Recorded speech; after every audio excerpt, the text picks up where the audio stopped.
Boa tarde, pessoal. Está começando mais um Show do Meio, o show do microempreendedor e da microempreendedora individual. E hoje a gente vai falar sobre planejamento. Você sabe como é que é, né? Todo mundo gosta de meter a mão na massa, de fazer as coisas, de correr atrás, mas na hora de planejar fica meio assustado, quer deixar isso para depois.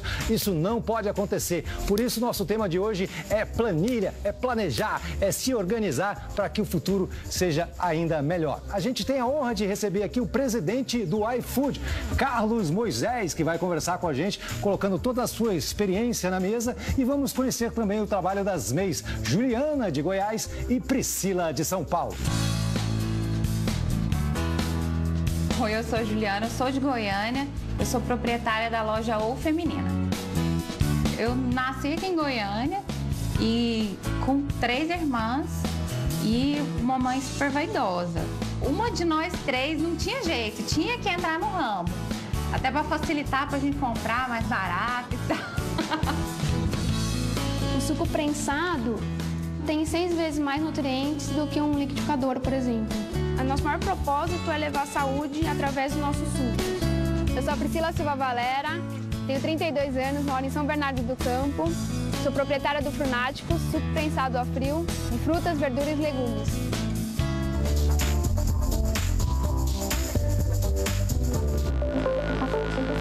Esse aí foi só um aperitivo das MEIs, a gente vai se aprofundar daqui a pouco e recebemos com muito prazer Carlos Moisés, presidente do iFood. Obrigado, José. Prazer estar por aqui. Imagina, o prazer é todo nosso, Carlos. Fale um pouco, vamos definir para quem ainda não conhece, se é que alguém ainda não conhece, o que é o iFood. O iFood é uma plataforma online onde as pessoas podem pedir, né, de diversos restaurantes, diversas cozinhas, a comida para ser entregue na sua casa. Começou como um telefone, né? Um Disque Food, né? A gente chamava Disque Cookie, a época que a gente começou. E era uma empresa que nasceu em 1998, e era totalmente offline, era um serviço que você recebia uma revista em casa, e dentro dessa revista você podia escolher os restaurantes, ligava numa central e a gente mandava o entregador buscar a tua comida no restaurante e entregar na sua casa. Nossa, que diferença para hoje, totalmente. Né? Em 2011 a gente lançou o iFood no modelo atual, né? Uma plataforma online, onde ela agrega vários restaurantes, aplicativo no celular, e aí o crescimento veio ainda mais forte. Legal, vamos fazer um raio-x então da empresa para as pessoas entenderem a dimensão do que a gente está falando aqui. Número de funcionários, número de clientes, número de entregas, números. Vamos lá. A iFood hoje tem no Brasil 750 funcionários. A gente opera Brasil, México, Colômbia e Argentina. Somando aí os outros países, a gente está na casa dos 900 funcionários. A gente tem no Brasil 5 milhões de usuários ativos. Nossa! E crescemos aí 128% ao ano. 128% ao ano. Mas o importante do nosso faturamento é que ele não é resultado do trabalho do iFood apenas, né? Ele é o resultado do trabalho de todo principalmente os microempreendedores que estão por trás do iFood, que são todos os restaurantes parceiros que o iFood tem hoje, né? O iFood hoje não entrega nada, nem o arroz e feijão o iFood entrega. Ele é uma plataforma, ele é uma plataforma que conecta os seus usuários aos restaurantes, mas o grande responsável, a grande estrela do iFood é o restaurante parceiro. Esse restaurante parceiro, sim, vem crescendo cada vez mais o faturamento dele junto ao iFood. A gente hoje, quando um novo restaurante entra no iFood, ele consegue alavancar as vendas dele até 50% em alguns casos. Antes do iFood, como é que foi a sua carreira? Como é que você começou a empreender? Por volta de 2001, 2002, eu trabalhava numa indústria alimentícia, uma multinacional, e vi que não era aquilo que eu gostava. É isso mesmo, né? O cara não consegue se adequar, isso quer desafios e tudo mais. E o nosso público também gosta de desafios. Olha só, chegou a hora do desafio Sebrae do dia. Vamos lá. Quais as principais etapas de planejamento para abrir o seu negócio? Letra A, acreditar, avaliar e agir. Letra B, ordenar, realizar e avaliar. Ou letra C, agir, avaliar e regularizar. E a resposta certa é... Letra A! Se você respondeu letra A, você acertou. Planejamento é essencial. É como fazer uma lista de afazeres para programar o que você vai fazer e quando você vai fazer. Portanto, você precisa se convencer primeiro. Quer dizer, acreditar é o primeiro passo. Você precisa acreditar no seu projeto para que ele possa seguir adiante. Depois, é preciso avaliar o mercado, a concorrência e a parte financeira do seu projeto. Aqui, você pode até encontrar um obstáculo e outro, mas não pode desistir. Vamos lembrar, empreender empreendedor não desiste, insiste. E por último, agir, mão na massa. Essa é a fase em que a ideia sai do papel e você começa a executá-la e ver o fruto do seu planejamento, o fruto do seu talento e você transformando a sua vida e a vida ao seu redor. Planejamento é para organizar as suas ideias e facilitar a sua vida. A Juliana e a Priscila já colocaram a mão na massa e a gente vai entender como é o negócio delas. Vamos lá. Eu trabalhava numa empresa de engenharia, na parte de projetos de pavimentação, e eu queria inovar, eu queria aprender mais, eu queria ter novos desafios. Foi aí que eu decidi encarar um desafio de ser empreendedora na parte que eu gostava muito, que é essa parte de qualidade de vida, na parte de esportes, de alimentação mais saudável. No momento que eu decidi falar com a minha família e que eu ia sair do meu emprego, os meus pais, assim, eles ficaram um pouco receosos com essa minha decisão. Pra gente foi bem difícil, porque ela tinha uma carreira estabilizada, tinha uma carreira para frente, uma continuação na carreira dela. E eu comecei a aceitar mais quando eu vi que era o que ela queria fazer, era o sonho dela. Começamos a criação do site, começamos a escolher qual sistema que a gente ia trabalhar. A gente tinha essa necessidade de consumir um suco mais de uma forma natural, de uma forma mais prática. E foi assim que a gente conheceu os sucos prensados. Na hora que eu comecei a pesquisar mais e conhecer mais, eu falei, é isso que eu vou querer fazer.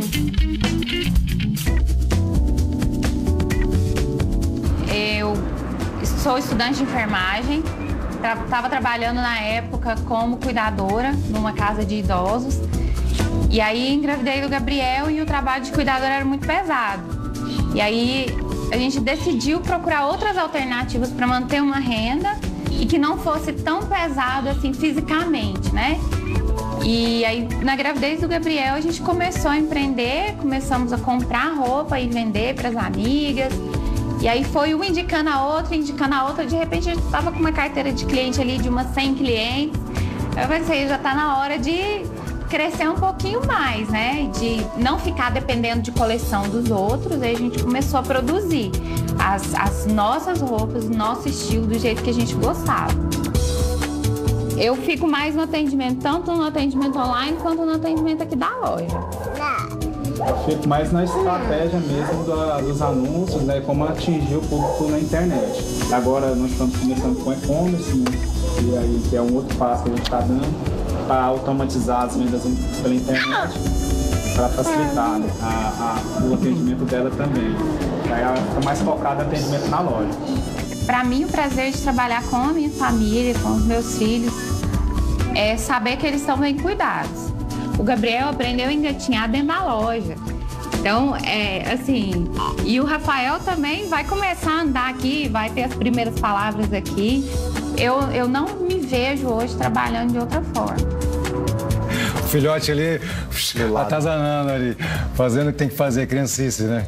Escuta, a gente percebe que os MEIs normalmente começam assim sem um planejamento, né? Vão tateando as coisas e tudo mais. Mas para chegar num ponto de crescimento, de estabelecimento, como por exemplo já chegou o iFood, você precisa planejar muito, né? Como é o planejamento do iFood? Quantas pessoas participam? Que tipo de informação vocês usam? A gente faz planejamento a cada 6 meses, né? Cada 6 meses, depois você confere se deu certo, vai ajustando. Deu certo, ajusta. Olha só, uma dica legal. Planejamento a cada 6 meses e cada 6 meses você avalia se deu resultado ou não. Quando o iFood era menor, a gente conseguia fazer a cada 4 meses. A gente depois evoluiu para fazer em 6 meses, porque já começou um volume de coisas que a gente tinha que lidar muito grande. Então, no caso do MEI, você acha que de repente dá para fazer uma coisa bimestral, trimestral até? Eu acho que assim, de 3 a 4 meses, eu acho que para começar, eu acho que faz sentido. Né? E o nosso planejamento é todo pautado, entender um pouco o mercado. Depois que a gente entende o mercado, a gente vê quais são nossas fortalezas, nossas fraquezas, o que a gente tem de ameaças. E a partir dali a gente começa a construir onde a gente quer chegar, sempre colocando targets super ambiciosos, né? A gente nunca coloca alguma coisa que a gente acha que a gente vai chegar facilmente. Você coloca um objetivo muito ambicioso que vai ser muito difícil de chegar, mas não gera frustração isso, Carlos? Como é que é? Tem que correr atrás. Muitas vezes a gente não sabe a resposta de como a gente vai fazer. Mas por que a gente envolve a empresa inteira? Porque todo mundo tem que estar remando para o mesmo lado. Não adianta o Carlos tá engajado naquele objetivo, está engajado em fazer aquilo acontecer, mas se o meu gestor ou o meu gerente que está ali na rua falando com o restaurante não estiver remando para esse mesmo lado. Então é muito importante a participação de todo mundo para que a gente construir. E uma vez que a gente define todas as nossas metas, todos os nossos objetivos e tudo mais, a gente tenta cascatear isso para todos os funcionários da empresa, para que todo mundo tenha visibilidade para onde a empresa está indo. Todo mundo sabe qual é o objetivo, todo mundo trabalhando junto, assim, nesse objetivo super ambicioso, quase absurdo de se atingir. Dicas importantíssimas, valiosíssimas suas, Carlos, e a gente vai conhecer um pouco mais o negócio da Priscila, porque a gente quer também sua dica de planejamento para ela. Vamos ver. Bom, eu acho que o essencial para administrar um negócio é você ter transparência no que você quer, onde você quer chegar, e planejamento financeiro, planejamento na gestão de vendas. Hoje em dia, a maior dificuldade é você, como é uma marca nova, você divulgar a marca para as pessoas conhecerem.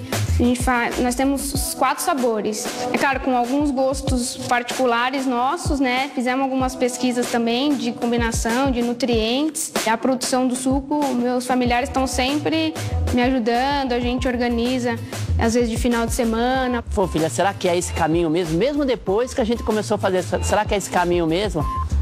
Aí ela citou um exemplo de uma marca grande que no primeiro ano vendeu 8 garrafas de refrigerante, né? E hoje é uma multinacional. Então ela falou, pai, se essa marca vendeu 8 refrigerantes no primeiro ano, a gente pode fazer. No começo eu fiz bastante curso do Sebrae, que me ajudou bastante, e a identificar essa parte de formalização, tudo. Todo mundo sabe que é um mercado promissor, né? Só que a gente tem que estar sempre atento para as novidades, inovações. Então a gente, além de saber que é um mercado, mas a gente tem que fazer tudo certo, fazer da forma que a gente acredita para estar crescendo junto com o mercado.